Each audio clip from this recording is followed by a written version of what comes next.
Welcome, today's story is full of drama. Like and subscribe to stay updated. Let's get started. Give it a rest, Alex, Jenna Carter said. I went out with the guy once. It's not like we're dating or anything. But Jenna, I teased. Even one date with Leo Matthews tells me your standards have changed over the years.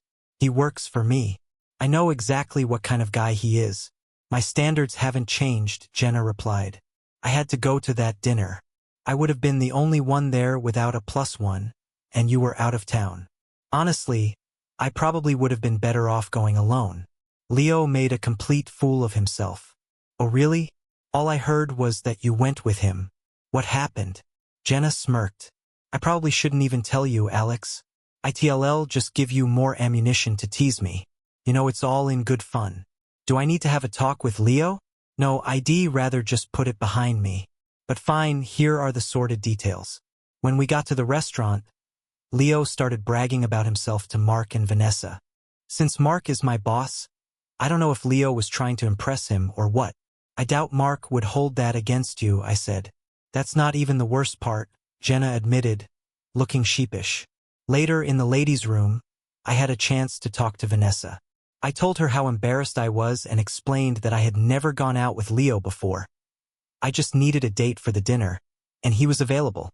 I'm sure she could understand that. Yes, she could. But that wasn't even the worst part. She told me that Leo had been nudging her leg under the table. She figured he might have some sore ribs from her elbow. I couldn't help it. I burst out laughing. Jenna and I are 30, and Leo is a year or two younger. Vanessa has to be well into her mid-40s. If he was going to mess with someone, I would have thought it would be you, I managed to say between laughs. Oh, he tried that too, she said. I grabbed his left middle finger and bent it back nearly to his wrist. Then I quietly told him that if he tried it again, I'd make sure he regretted it. Now we both cracked up. Jenna and I had always been comfortable together, at least for the last 20 years. We had even tried dating for a while in high school, but it just hadn't worked out. I'm Alex Stewart, by the way. Jenna and I both work for the same company but in different departments. She's in sales and I'm in engineering. The dinner we were talking about was her department's annual management dinner. Theoretically, the dinner was to go over the last year and to plan for the following year. In actuality, it was a time to pass out kudos and condemnations. It was also the time for upper management to make threats about the consequences of repeating past mistakes. Jenna was good. She didn't have to worry about the condemnations or the threats. Jenna, always the lady, I teased. Yeah, right. You're as bad as I am, Alex.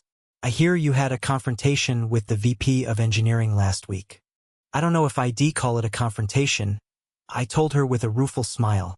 I did have a discussion about the merits of using substandard components to maximize company profits. Oh, not again.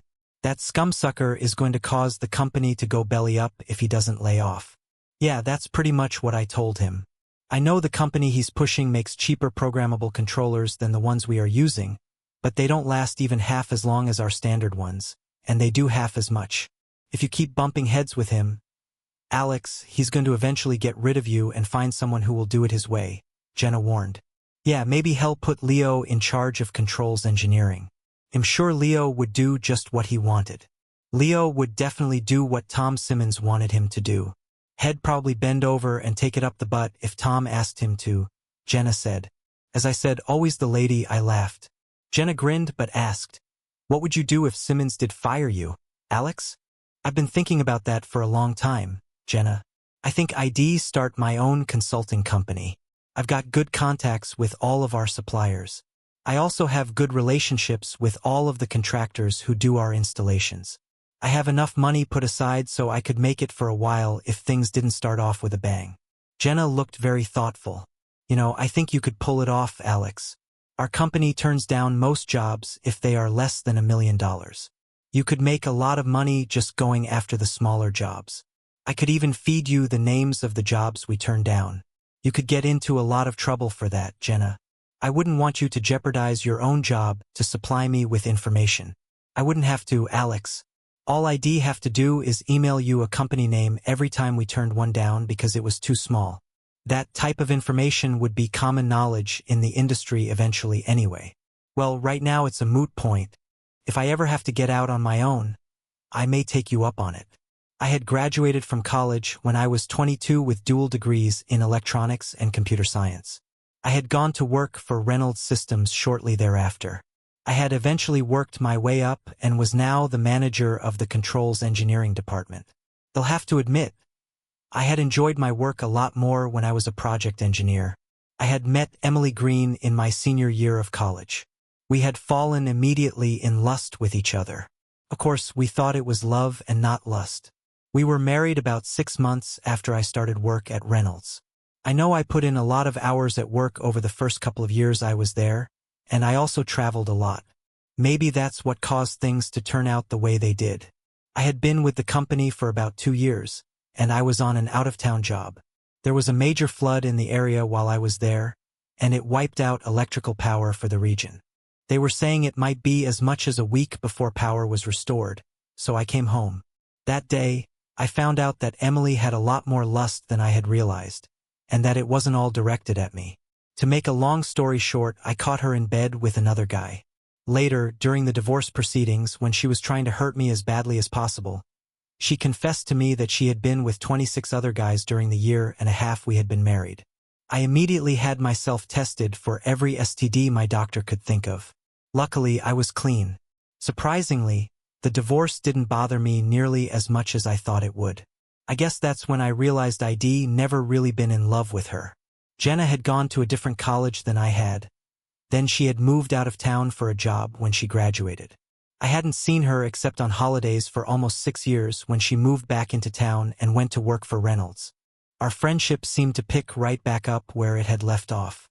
Jenna had never even met Emily, but when I started telling her tales about Emily, she started referring to her as the receptacle. Jenna had never married, but she had been in a long-term relationship with a guy. When he had lost his job for not showing up for work, he didn't tell her that was the reason, of course. Jenna had supported him for 6 months while he laid on the sofa and claimed he was looking for work. When I found out why she left him, I started referring to him as Lazy Boy. It was on the Friday following my conversation with Jenna that Tom Simmons called me into his office. "Sit down, Alex," he said. When I had taken a seat, he went on, "I don't suppose there's any chance you'll change your mind about using Mizutech programmable controllers, is there?" "No, Tom. I think I've made my position on that very clear. They cost less than the ones we are currently using, but they are of inferior quality. I think they'll cost the company more in the long run than the more expensive ones." "Well, Alex, upper management doesn't agree with you. We feel that to be able to stay competitive, we need to use Mizutech products. Since you're making such a big fuss over this, I'm afraid we're going to have to let you go." I kind of suspected something like that was going to happen. "Tom, I hate to see a company like Reynolds go under, but with the policies you are instituting, I don't see how it can be helped." "That's your opinion, Alex, and you're welcome to it. Since we're not giving you any notice on this, the company president has advised me to give you 3 months' salary in lieu of notice. If you could please remove any personal items from your desk, you'll see that payroll has a check made out for you before you leave." I cleaned out my desk, and Julie from payroll brought around a check for me. I had 2 weeks I hadn't been paid for, plus 3 weeks of vacation. Add that to the 3 months of severance pay, and I had a check for a little over 4 months of work. Jenna stopped by the house just after work. "I hear the scumsucker fired you," was the first thing out of her mouth. "Yeah, I guess I'm on my own now. I talked with an electrical and a mechanical contractor this afternoon, and both of them are willing to work with me if I can get a consulting business going. Both of them said they could split their crews for small jobs even if they're doing something for Reynolds at the time." "Well, that's good anyway. You're not down about this, are you?" "No, surprisingly not. Besides, I figure if you could support Lazy Boy for 6 months, I should be able to con you into doing it for me too." "Yeah, right. That's not going to happen again, Buster. The next guy I live with is going to support me." "Well, anyway, I don't think I'm going to have to worry about being supported. I figure I have enough put away to last me for a year if I'm frugal. I just need to get out there and beat the streets to drum up some business." "Funny you should mention that," Jenna grinned. "It just so happens we turned down a small job for Halpert Foods this week. They want to add a conveyor spur and a 2-to-1 merge in their distribution center. I was told the project would have only cost Halpert Foods about $270,000. I wonder how much of that would have been profit, I mused. Reynolds usually marks up anywhere from 10 to 25% over our cost. They use a smaller markup on bigger jobs and a larger markup on smaller jobs. So you're saying there could have been as much as $65,000 in profits on the job. I could live with that. Yeah, so could I. Do you know anyone over at Halpert Foods? Yes. Rick Daniels is their maintenance manager. He and I got along really well while I was doing their original installation. They'll give him a call first thing on Monday. Thanks, Jenna. This is a start in the right direction. How long do you think it will take you to do a job like that? Jenna asked. Geez, Jenna, it won't take much time at all. Part of it depends on how fast the merging conveyors are running and the throughput through the merge. I have half a dozen merge programs I've already written. All I have to do is pick one that'll work for what they want. Ordering the conveyor sections won't take over a day. How long to install it? Maybe a week. So for 2 weeks' work, you could make as much as $65,000? Pretty damn good, Jenna observed. There's no way ID put that big of a markup on it, Jenna. If they'll let me bid on it, it'll go with 10% over cost. If there was a lot more engineering time, I might consider a higher percentage, but for this, no way. We kicked around the project for a while longer, and then Jenna decided it was time for her to leave. After she had gone, I spent some time setting up my home office. Now I was kind of glad I had been living by myself for a few years. I had a state-of-the-art computer system and all of the software I would need for doing anything up to and including a major project. I even had most of the controllers and IOID need to test any software I wrote. Some of the controllers I had purchased myself, and others had been given to me as samples by the supplier. I set everything up so I could easily switch between the different controllers. I also organized my software so I could access whatever I wanted whenever I wanted. Okay, now I had 2 days to kill before I could contact Rick Daniels. Jenna came over on Saturday morning, and we washed both of our cars. Then we fixed some lunch and hung out on the patio for a while. This wasn't anything new. We always spent a lot of time together, especially on weekends. We were sipping on some iced tea when Jenna said, "Hey, I've got a date next Friday, Alex." "Good for you, Jenna. Is it someone from work?" "No, he's an engineer for Velocity Auto Parts. His name is Brandon Lee." Jenna, did he just get a divorce or something?" I asked. "No, he isn't married, Alex. From what he told me, he is divorced and has been for quite a few years. I hate to tell you this, Jenna, but I had dinner with him, his wife, and their 6-year-old daughter about a month ago," I told her. "You've got to be kidding me. That son of a... I'll get even with him for that. He told me he had only been married for a short time and that they hadn't had any kids." "Jenna, I'm sorry. It's not your fault, Alex. I'm just glad you told me." We sat there for a few minutes, then Jenna let out a big sigh and asked, "Did you ever wonder why some people have it so lucky when it comes to finding their soulmate and others like us never do?" "Yeah, sometimes I think the Presbyterians are right about everything being predestined and that God had it in for us when he set it up," I said. "I don't know about that, Alex," Jenna said. "If I believed that, I think I'd just shoot myself." "Well, maybe it's just that we're predestined to find our soulmates later in life. We'll never know what our destiny is until we live through it." We were both silent then, thinking about what had been said. Finally, Jenna spoke up. "So what you're saying is that although it may be predestined for us to live a solitary existence for the rest of our lives, we could also be predestined to meet our soulmate tomorrow." "Yes, if the Presbyterians are right. I've always thought that was just an excuse for doing anything you wanted to do. So I robbed a grocery store. It wasn't my fault because I was predestined to do it." Jenna had to laugh at that one. "Well, I guess life isn't too bad anyway. If it wasn't for not having a sex life and not having someone to snuggle up to at night, it'd actually be pretty good. You know, we could fix the night cuddling and the sex life," I teased. "In your dreams," Jenna laughed. Rick Daniels was very happy to hear from me when I called him Monday morning.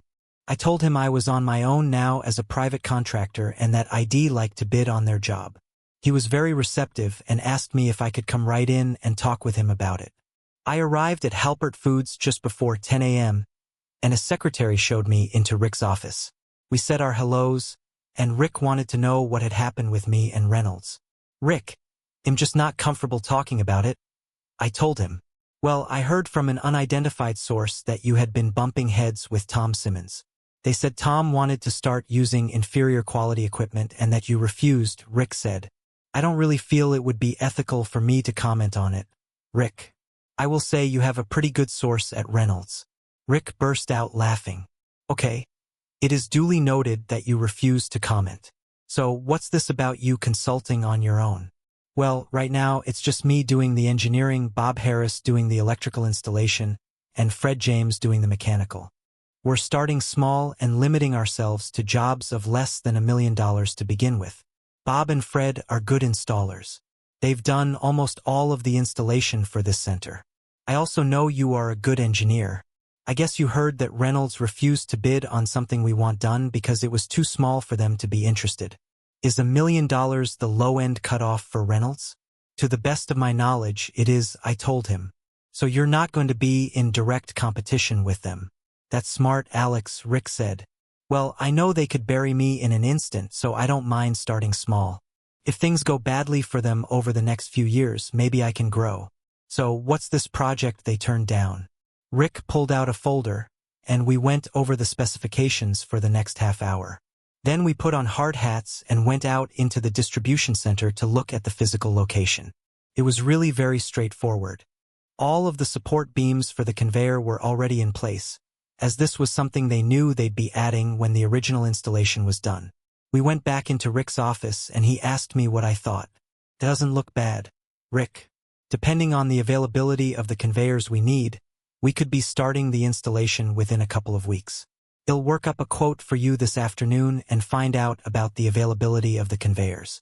I'll drop the quote off in the morning if that's okay. That would be great, Rick said. I wouldn't normally give out this information, but we do have two other quotes. One is for $260,000, and the other is for $275,000. Neither place can get to the job for 2 to 3 months. I really want to see you get started, so if you can come in anywhere close, the job is yours. Thanks, Rick. I really appreciate this, I told him.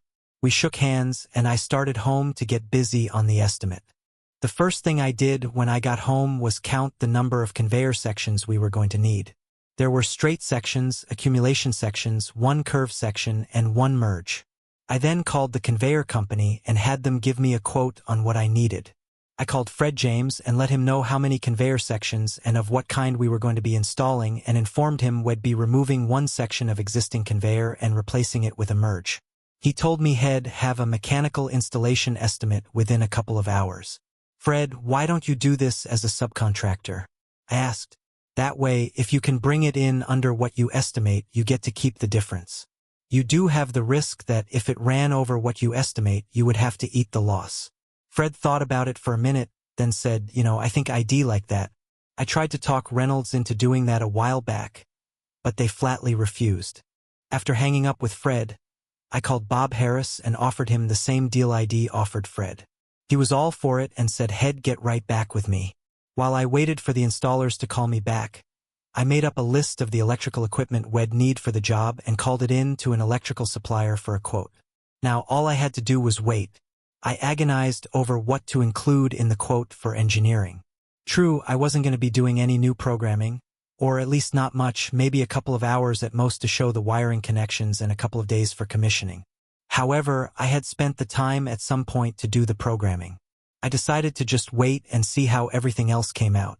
The calls started coming in, and my excitement was building. When everything was in, excluding only the engineering costs, the total came to $153,000. I went into my agonizing mode again. I was completely at a loss as to what to do. So I called Jenna and asked her to come over after she got off from work. When Jenna got to the house, I explained my dilemma to her. So, you see, I concluded if I added $10,000 for engineering and a 10% profit, I'd still only come up with a quote of $179,300. If I used a 25% profit, I'd have a quote of $191,250. The lowest quote they had before was $260,000. I don't see this as a big problem, Alex. If you had to do the programming of the merge, it would have added quite a bit to your quote. As it is, that's gravy. If you want to do Halpert Foods a favor, Give them a quote for $230,000 or $240,000. They'll be happy, Rick will look like a champ, and you'll make out like a bandit. It just doesn't feel right, Jenna. But it is right, Alex. Okay, so you come out well on this one. The next one, you might lose your shirt. It will all average out in the long run. Okay, I guess that makes sense. Thank you for your good judgment, Jenna. Oh, you're not going to get off with just a thank you, Jenna laughed. You're going to take me out to dinner. Besides, I have something else for you. I raised an eyebrow. Something else for me? Jenna grinned. I've been working on a program to facilitate making quotes. I've been doing it on my own time, and I haven't presented it to Reynolds yet, so they have no claim on it. It kind of steps you through the quote process, and when you have all of the information entered, it asks you what kind of markup you want, does the calculations, and prints out a quote for the customer. That sounds fantastic, Jenna. Maybe we should get all spiffed up and go to a really nice restaurant. That sounds like a plan. By the way, I made you up a logo, a letterhead, and a template for the quote program. I hope they suit you. I didn't know what you were going to call your business, so I decided on Stewart Automation Consulting.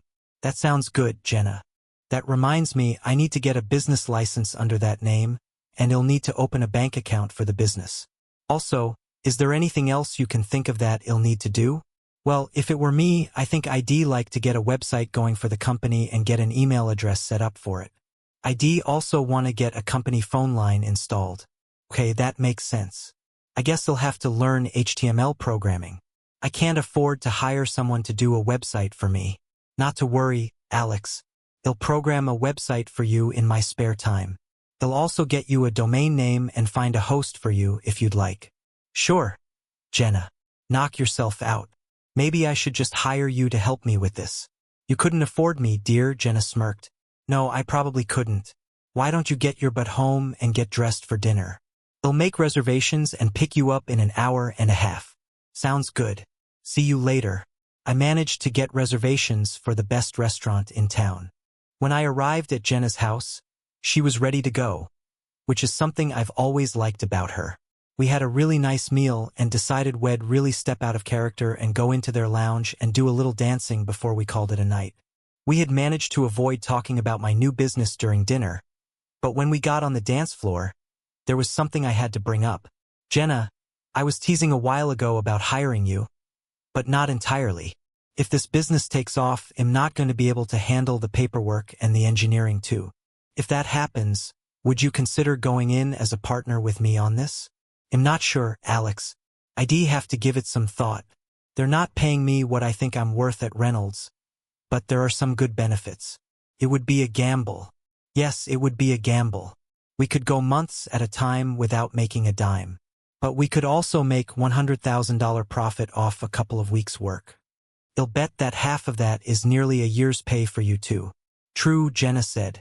How much money would you want from me to buy in? Nothing. Nada. Zero. Zilch. All I would want is your expertise. You could even do it part-time for a while to see if it would work. That might work. It doesn't seem fair, though. You're the one who is risking everything, she said. Not really. If I set the business up as a partnership, then you are responsible for half of the liabilities of the company. As long as things go well and we don't have any problems with any of the jobs, then you're home free. If I screw up on a bid and we lose our shirts, you'll have to help me cover our losses. What if we set it up as a corporation and we each put in $25,000? We wouldn't be personally responsible for anything then, would we? I never thought of that, Jenna. It makes a lot of sense.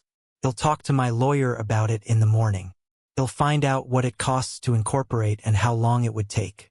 That might be the best all-around solution, even if you don't decide to come into it with me. I don't know how many songs we had danced to while we were talking, but the band decided to take a break. Since it was almost 10 p.m. and Jenna had to be at work in the morning, we decided to call it a night. I called my lawyer's office the next morning at 9 a.m. Normally, I would have had a hard time reaching him, but evidently, someone had canceled this morning, and his new secretary put me right through. Jenna and I had gone to high school with Harold Fannin. I won't say we had been friends, but at least we had been friendly. Harold had been in practice on his own for about 4 years now, and he had handled my divorce. I explained to him what I wanted to do, and he assured me it wouldn't be a problem. He said I should go ahead and get a business license as a sole proprietorship, and that when the incorporation was completed, we could just let the license expire. He wanted to know the name of the corporation, so I told him I'd have to get back with him. I wanted Jenna's input. He said he'd get the papers filled out without the proposed name, and I could let him know when I came in that afternoon to sign the papers. I called Jenna, and we kicked around different names for a while. Finally, she said, why don't we just call it Best Automation Incorporated? We're best friends, so it would be appropriate. That sounded good to me, so that's what we agreed on. I dropped my quote off to Rick Daniels, and he gave me an immediate approval. He said he'd send me a written confirmation and that we could immediately start buying parts. That afternoon, I got to meet Harold's new secretary. Beth Nolan was a beauty. I'd say she was in her mid-20s and as pretty as a picture. She had honey blonde hair with blue eyes and a figure that would stop traffic. I was smitten. I talked with her for a few minutes while I waited to get in to see Harold, and she was witty and charming as well as beautiful. When I came back out from signing papers and writing a healthy check to Harold, I asked her out to dinner on Friday. She seemed a little hesitant but then graciously accepted. I was in heaven. I went over to Jenna's after I knew she'd be home from work and hung out for a while. I told her about Halpert Foods and about getting the paper signed to get Best Automation going. Then I told her about meeting Beth. I guess I must have gone on a little too much about Beth's good points because Jenna finally broke in and said, "You're gonna have to introduce me to this Wonder Woman. Your description is making me feel like an old hag." "I'm sorry, Jenna. You know, I think you're one of the most beautiful women I've ever met. I guess I just got a little carried away. It's okay, Alex. I'm happy for you. While you're out running around on business, see if you can find me a hunky, smart, sensitive guy while you're at it. I'm almost to the point where I'm ready to ask Leo out again." We got a big laugh out of that, but I was worried a little about her. The week went quickly. All of our parts were shipped into a staging area Rick had set up for us. By Friday, everything was set, so we decided to start the mechanical installation on Monday. Fred met with me on Friday afternoon, and we went over everything that had to be done. He said he'd need 2 days to get the conveyor sections all in place and that he thought we should replace the existing conveyor section with the merge bed over the weekend. I agreed and told him I'd meet them there on Sunday morning in case they had any questions. Bob Harris came in right after Fred, and I told him mechanical should be done by Tuesday, so he agreed to get started on Wednesday. He said he didn't see the electrical installation taking more than a day and a half since they already had the motor starters in the cabinet and the wireways run. After we wrapped things up, I called Jenna and let her know everything was a go. "That's great, Alex," she said. "Good luck on your date with Wonder Woman tonight." "Thanks, Jenna. I'm sorry, but I haven't found any hunky, smart, sensitive guys for you yet." "Hey, I'd settle for hunky and smart right now. Maybe I could teach him sensitive." I picked Beth up at her place at 7, and she came out all smiles. She got in and gave me a big kiss, and then we took off. "Where would you like to eat?" I asked her as we drove down the street. "I was hoping we could just go to your place," she said, sliding closer to me. I don't really have much to cook. We'll have to stop at a grocery store. I'm really not much interested in food," she said. Then she whispered, "I might give you a BJ, though." Who was I to argue? I headed for my place with a big smile on my face. When we got to the house, I opened her door for her and held her hand as we went inside. We kissed, first gently, then passionately, as soon as I closed the door behind us. When we finally broke the kiss, Beth asked me where the bedroom was, so I led her back there. We slowly and sensuously undressed each other, then climbed into bed. Beth was gorgeous. I think I could have laid there all night just looking at her beautiful body. Beth had other ideas, though. We kissed for a few minutes and then had wild sex. We both drifted off to sleep afterward. It was a little after 11 when I was awakened by Beth frantically shaking me. "Alex, you need to wake up," she said. "I have to get home." I rolled over and pulled her in for a kiss. She returned it enthusiastically, then pulled away and told me she had to get home. "Why don't you just stay the night, love?" I asked. Beth smiled at me, then kissed me on the tip of my nose. I wish I could love her, but I have to get home. My roommate has a little boy. She's staying the night with her boyfriend. Her babysitter has to be home by midnight, so I promised I'd be home before then. Not a problem, Beth. I'll get dressed and get you there on time. We both got dressed, with a little slap and tickle thrown in, and I managed to get Beth home by 11:45. We shared a spectacular kiss in her driveway, and I left feeling better than I had in a long time. I got a call from my attorney on Monday morning telling me everything had been approved on our new corporation. He said he had some papers he needed me to sign and asked if I could come right in and sign them. I wasn't busy, so I told him I'd be there within the hour. Beth gave me a big smile as she announced me, and when Harold said to send me right in, she grabbed and squeezed my hand as I walked by her. Harold had half a dozen things for me to sign, and we got those out of the way first. Then he asked me if I had an attorney for the company. I was hoping I could get you to be the attorney of record for the company, I told him. Alex, that's just not my area of expertise. I do have a new associate who could take it on for you, though. An associate? Hey, it sounds like things are going well for you, Harold. I didn't figure you'd be expanding for a few years yet. Well, I hadn't really planned to, but this guy came along, and I couldn't pass it up. His name is Clifford Nolan. You've met his wife, Beth. She's my new secretary. I felt like someone had kicked me in the stomach. My face broke out in sweat, and my heart was beating 90 miles an hour. Harold noticed immediately and ran around his desk and knelt down beside me. What's wrong, Alex? Should I call for an ambulance? No, Harold, just give me a second, I managed to stammer out. I took a few deep breaths and started to feel a little better. Harold, you're my attorney. Anything I say to you has to stay with you, right? Yes, Alex. That's just you, right? You couldn't even share anything I told you with another member of your firm? Not unless you gave me permission to do so. What's this all about? Well, first off, you do not have my permission to share what I'm going to tell you with anyone. Okay? Okay. The last time I was in here, I was quite taken with your new secretary. I asked her out. She accepted. She told me she was single. We've been out 3 times. And Saturday night, we spent screwing like bunnies until nearly midnight. Harold was sitting there with his mouth hanging open. I almost had to laugh, even though I was hurting. She asked me not to tell you we were dating because she said she didn't want you to think badly of her. Oh, I think badly of her, all right, Alex. This sucks. Her husband has a right to know about this. Yes, you're right. The only problem is, I don't want to get mixed up in it. You know what Emily did to me? I never wanted to do that to anyone else. You're my attorney. What do we do? How about I tell him but don't bring your name up? The problem is, Harold, if you tell him, Beth knows who the other guy is. There's nothing to prevent her from telling him. I doubt that she'd do that, Alex. But she could. Okay, let's not jump into anything until we've had a chance to think it out. There are a couple of people I'd like to talk to. I will not give out any information that would connect you to her unless I talk to you first and get your approval. I guess you're right, Harold. We should give this some serious thought. In the meantime, I don't think it would be appropriate for Beth's husband to be the attorney of record for the new company.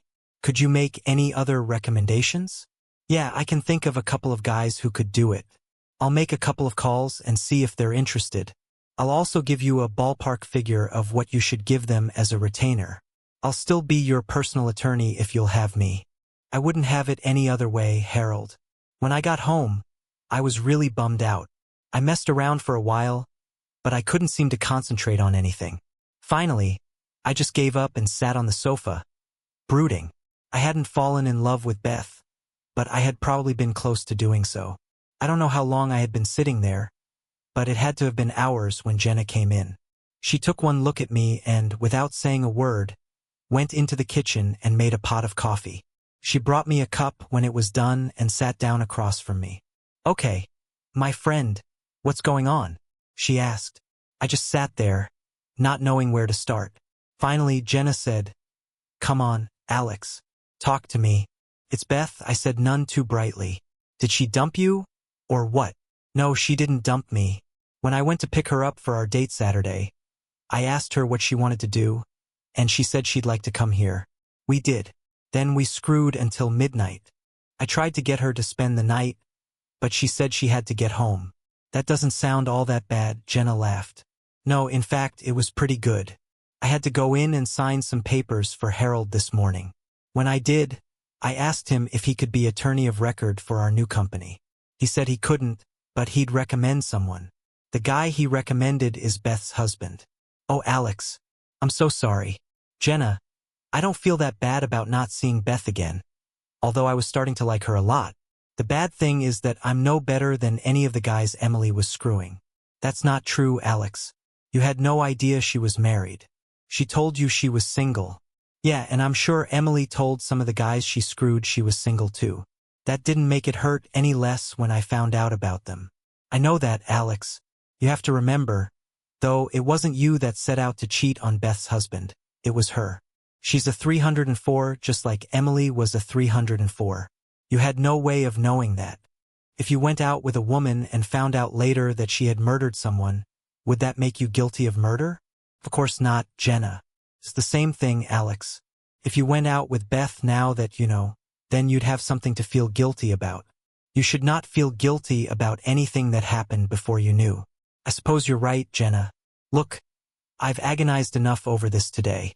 Could we change the subject, please? Sure, Alex. What did Harold want to see you about? He had the final papers ready on the corporation, Jenna. You are now half owner of Best Automation. Cool. How many jobs are we working on now? We have 3 going. If we didn't do anything else all year, we'd still come out ahead of what our salaries were. Well, I've been busy too. Do you know Marcy Swinter? Yeah, vaguely. She says that after I have to leave Reynolds, she'll keep me informed of any jobs Reynolds isn't interested in. I've also talked with Joe Williams over at Rapid Conveyors, and he'll keep me informed too. They're not doing anything to hurt their companies. They're just passing on information about jobs their companies don't want to do. That sounds great, Jenna. You know, if this thing keeps growing, we're going to have to get a building and hire some people. I've been thinking about that. Most of the stuff we're doing right now, you can use or adapt software you've already written. If we keep growing, we're going to have to hire an engineer. Yeah, and we're also going to have to hire someone to build cabinets for us. Bob is doing it now because everything has been small so far. If we get a job that requires several motor starters, we need to have the cabinet pre-built before it goes to the job site. I guess that's true. Building it on-site would be expensive. I wonder if we could find someone who works for a company like Reynolds who'd build them in his garage in his spare time for us. That might work. I'll talk to Bob about it. He may know of someone. We talked for a while longer, then went in and threw together a makeshift dinner. Neither of us was terribly hungry, so we just had soup and sandwiches. We ate and went back into the living room with coffee. I started to sit down in my usual chair, but Jenna motioned me over to sit beside her on the sofa. When I sat down, she put her arm around me and said, "We have a good thing going here. Alex, I think the business is really going to thrive. Don't let this thing with Beth get you down." "I won't, Jenna. Promise. I think her husband has to be told. Harold is looking into a way it can be done without getting me in trouble. He's also looking for a corporate attorney for us." "Well, look at the bright side," Jenna snickered. "At least you got your ashes hauled." Harold called me the next day and told me he had done a little checking with the firm Beth had worked for before coming to Harold's firm. From what I can find out, she had affairs with at least 5 of their clients while her husband was still in school. They didn't want to say anything when they were asked for a reference because they didn't want to leave themselves liable. "So what do we do now?" I asked. "It's already done. I called Cliff this morning and told him I was going to have to let his wife go. He asked why, so I told him she was having an affair with one of our clients and that she had had affairs with at least 5 clients at the place she had worked previously." "Did he take it badly?" I asked, knowing just how he had felt. "Yes and no. He sort of crumpled when I told him, but I think he had suspected something all along. He didn't ask who the client was, and I didn't tell him. He did ask if I'd handle his divorce. So Beth is gone as of noon today? Be careful with this one, Alex. She may try to get her hooks into you." "Not a chance, Harold. I really hate it for your guy." I was feeling awfully guilty until a friend of mine helped get my thinking straight. If I had known she was married, I wouldn't have touched her with a 10-foot pole. "I know that, Alex. I didn't tell Cliff your name, but I did tell him you had no idea she was married. I also told him you had reported it to me as soon as you found out." "Thank you, Harold. Did you find someone who can be my corporate attorney? Yes, I did. There are 2 of them, actually, but the one I'd recommend is Al Weston. He's a little young, but he's as sharp as a tack. Don't give him more than $5,000 as a retainer. I'll set up an appointment with him if you'd like. Yeah, that sounds good. Thanks again, Harold. Things just got better with the business after that. My love life sucked, though. Jenna's did too. She dumped Bobby after one more date. He got drunk again. It was right after Christmas when Jenna decided it was time for her to quit at Reynolds. She thought that if she could spend full time on sales, she could increase our business considerably. She proved to be very right. Bob Harris turned us on to a guy who would build cabinets for us. His name was Francis Gilroy. Francis worked at Reynolds but had a side business of building cabinets. He got all the approvals for us as well as built the cabinets. He wasn't cheap, but the price was worth it for the quality he delivered. Right after the first of the year, we hired a mechanical engineer and an electrical engineer. We also bought CAD workstations for them. Things started to be a little easier on me. I was becoming really strung out trying to do everything. I didn't know the mechanical engineer, but he had a good resume, and he started off well. The electrical engineer was a young guy who had worked for me at Reynolds. He was a damn good engineer and did the work of 3 people. He wasn't well liked by the powers that be at Reynolds because he liked to work alone and be left alone. I didn't have a problem with that. We were still going after small jobs only, but we had gotten to the point where Bob Harris and Fred James had assigned crews to us full-time. We were now renting a small warehouse, and we had bought some equipment we needed for installations. We had built up a small inventory of electrical and mechanical parts, and Francis Gilroy had moved his cabinet building in with us. Things were going well, and they just kept looking better. Jenna's birthday was in January. She turned 32. I took her out to dinner and dancing to celebrate. The celebration seemed more like a wake in some respects. Jenna was more than a little down about having another birthday and still being alone. We finished our meal and went into the lounge. I'm not sure if Jenna even wanted to dance, but I wanted to cheer her up, so I pulled her out onto the dance floor.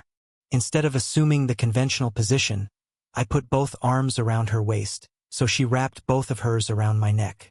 We snuggled in together far closer than we had ever danced before. She laid her head against my chest, and I started whispering to her. Jenna, I hate to see you down like this, I said. I know it's depressing not having a boyfriend. Hell, I feel pretty much the same way most of the time. I hope you know that I love you, and I'll always be here for you.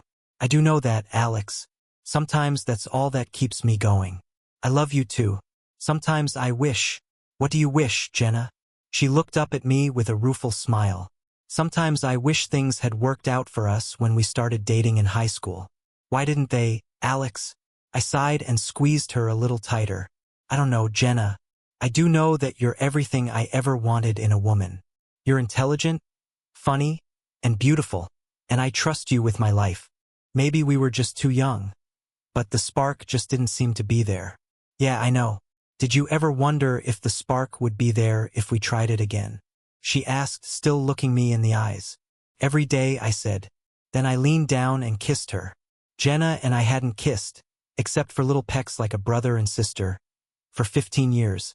This was no brother-sister kiss. I don't know why I did it. I knew it could possibly wreck our friendship, but somehow I knew it wouldn't. When we finally broke apart, Jenna sighed and put her head back on my shoulder. I didn't know how Jenna was feeling, but I knew deep in my soul that there was a spark there. Oh God, was there a spark there? We finished the song and went back to our table. Jenna just sat looking at me. After what seemed like a lifetime, Jenna asked, Alex, what was that all about? I don't know, Jenna. I honestly don't. It just seemed right. It did seem right. It seemed like something we should have been doing for the last 15 years. She said with a sad little smile. I'd like to do it again. So would I, Jenna. Would you like to dance again? No. I think we should go back to my place. I'll fix us some coffee, and then, if things seem right, maybe we could try another kiss. I got up and extended my hand. She took it and got up with me. We walked hand in hand out to my car. When we got back to Jenna's place, she fixed us some coffee, and we settled in on her sofa. We sat, shoulders touching, and talked about love and relationships. After a while, I put my arm around her, and she snuggled in close. Did we make love that night? No. But we did share some kisses, lots of kisses. When I went home, I felt better than I had at any time in my life. I knew I loved Jenna, and I knew she loved me. I think we both knew that eventually we would make love, but we were in no hurry. We had spent 20 years falling in love, and we knew we'd have another 40 years to enjoy each other. Jenna and I spent the next few days in a kind of dreamy haze. We saw each other nearly every day, as we always had, but now there was something different, something new yet familiar at the same time. We didn't talk much about what had happened between us, but it was always there, just beneath the surface. The business was keeping us busy. We had landed another small job, and things were moving along at a steady pace. The engineers we hired were working out well, and we were starting to build a reputation. One evening, Jenna and I were going over some project details at my house when she suddenly asked, "Alex, what are we doing?" I looked up from the blueprint I had been studying. "What do you mean?" "This," she said, gesturing between us. "I mean, I know we've always been best friends, and now we're more. But where is this going?" I put down my pen and leaned back in my chair. "I don't know, Jenna. I just know that I love you and that I want to be with you." She nodded. "I love you too, Alex. I always have, I think.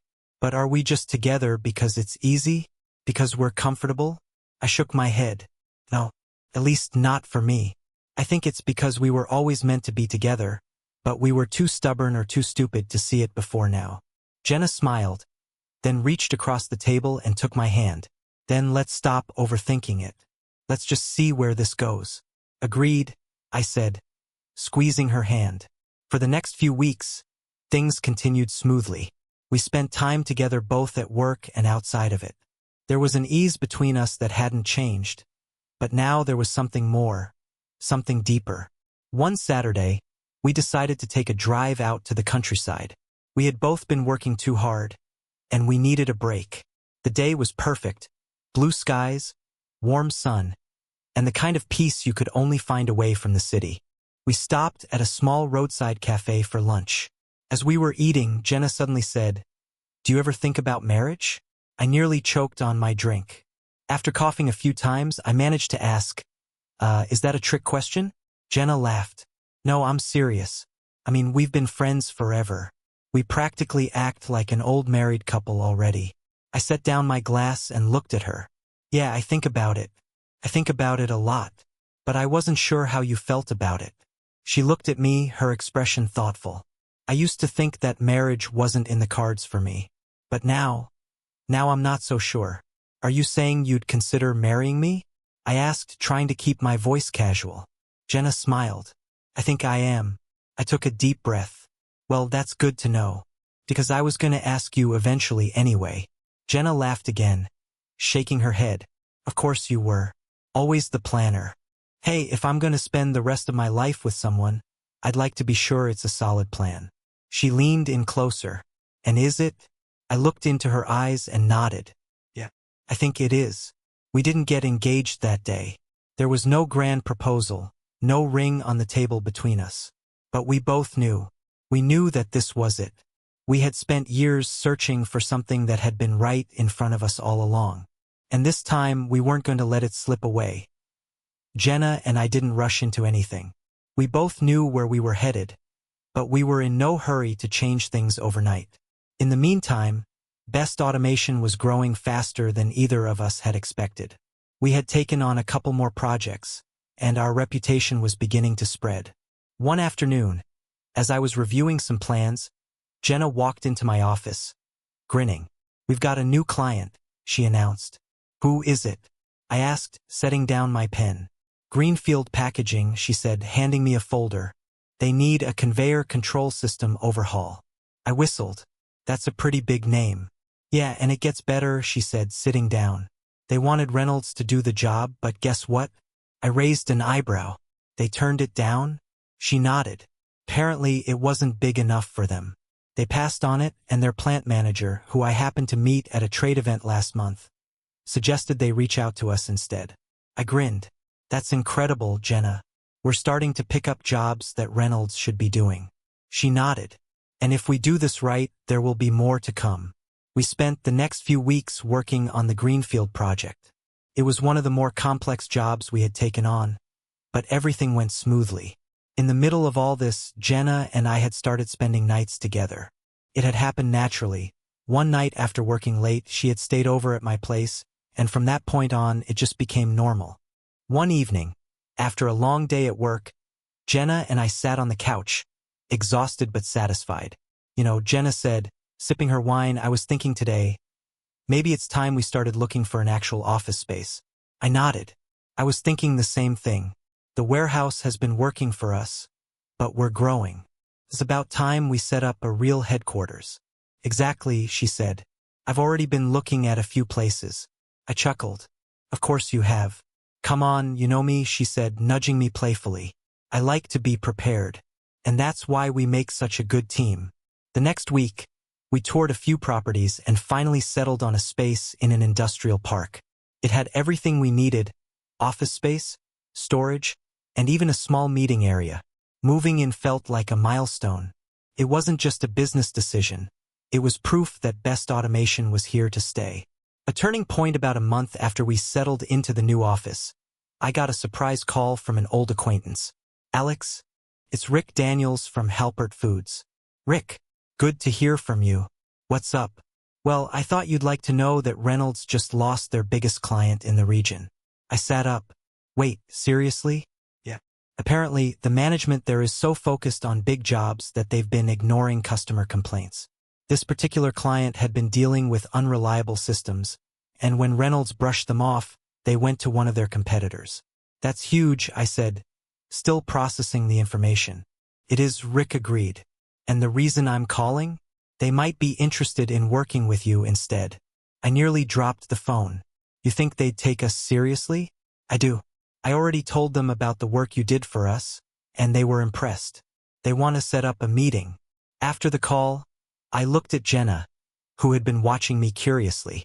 You're not going to believe this, I said, relaying the conversation. Jenna's eyes widened. Alex, this could be huge for us. I know. We need to be prepared for this meeting. If we land this client, it could take us to the next level. She was right. Over the next week, we worked non-stop preparing our presentation.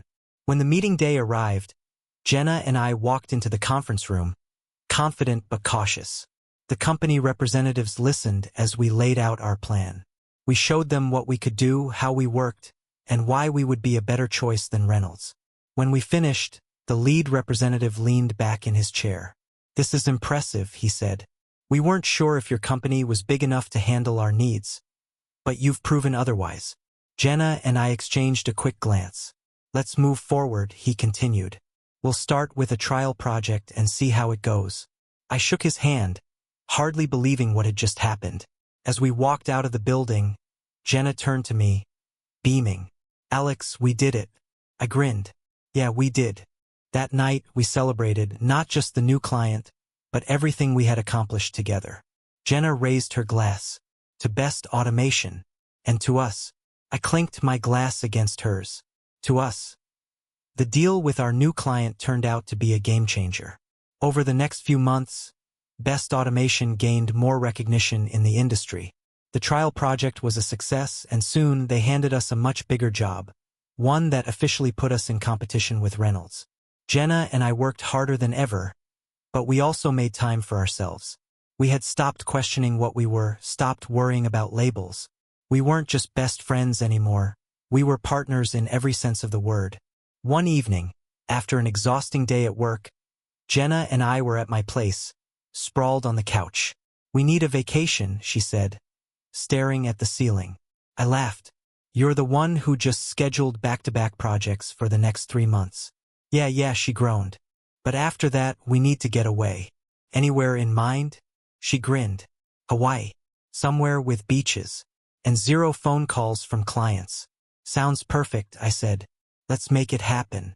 We planned for a week-long getaway in Maui, and for the first time in years, we stepped away from work completely. The trip was exactly what we needed. The stress melted away as we spent our days on the beach, hiking, and just enjoying each other's company.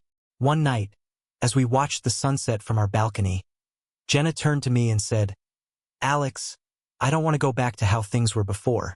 I looked at her, confused. What do you mean? I love working with you. I love what we're building. But more than that, I love us. And I don't want to keep pretending like we're just seeing where this goes. I took her hand. Jenna, I feel the same way. I've known for a while now that I want to spend my life with you. She smiled. Good. Because I was kind of hoping you'd say that. For the first time, we talked about marriage as a real possibility. We weren't in a rush, but we knew it was where we were headed. Arrivals fall not long after we got back from Hawaii. We started hearing rumors about Reynolds. They were struggling. Their obsession with chasing big projects had left them with gaps in their revenue, and when their biggest client left, it sent a ripple effect through their entire operation. One afternoon, I got a call from an old contact. Alex, have you heard? Reynolds is shutting down 2 of their departments. They're letting go of a lot of people. I was shocked, but I wasn't exactly surprised. The writing had been on the wall for months. That evening, Jenna and I sat in our office, talking about the news.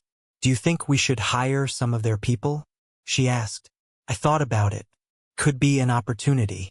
Some of them are good engineers and they'll be looking for work. Exactly, she said. And if we play our cards right, we could gain even more ground in the industry. Over the next few weeks, we reached out to some of Reynolds' former employees. Many of them were eager to join us, and before we knew it, Best Automation had doubled in size. Felt surreal. A year ago, we had been just 2 people with an idea. Now, we were a real company, competing against the biggest names in the industry. A question of forever with business booming. Jenna and I barely had time to breathe. But one night, after a long workday, I decided I didn't want to wait any longer. I took Jenna to the restaurant where we had celebrated our first business success. She looked at me curiously. What's this about? I smiled.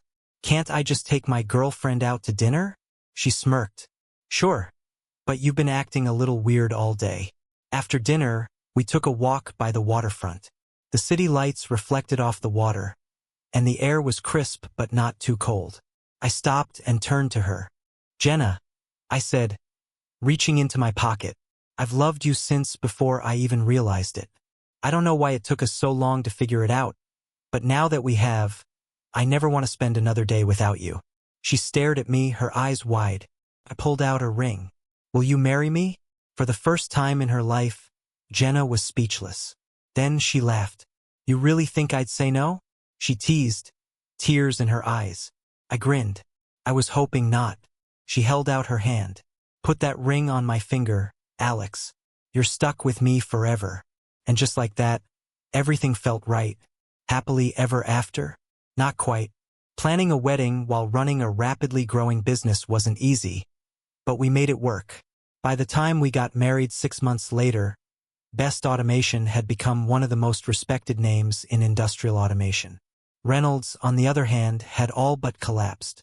Their last remaining clients had jumped ship, and they were barely holding on. On our wedding day, as Jenna and I danced at our reception, she leaned in close and whispered, Can you believe how far we've come? I smiled. I can. And I can't wait to see where we go next. We had built something incredible both in business and in life. And this time, we weren't just business partners. We were everything. Thanks for watching. Alex and Jenna turned friendship into love and business success. Would you risk going into business with your best friend? Let us know in the comments. Don't forget to like, share, and subscribe. See you next time.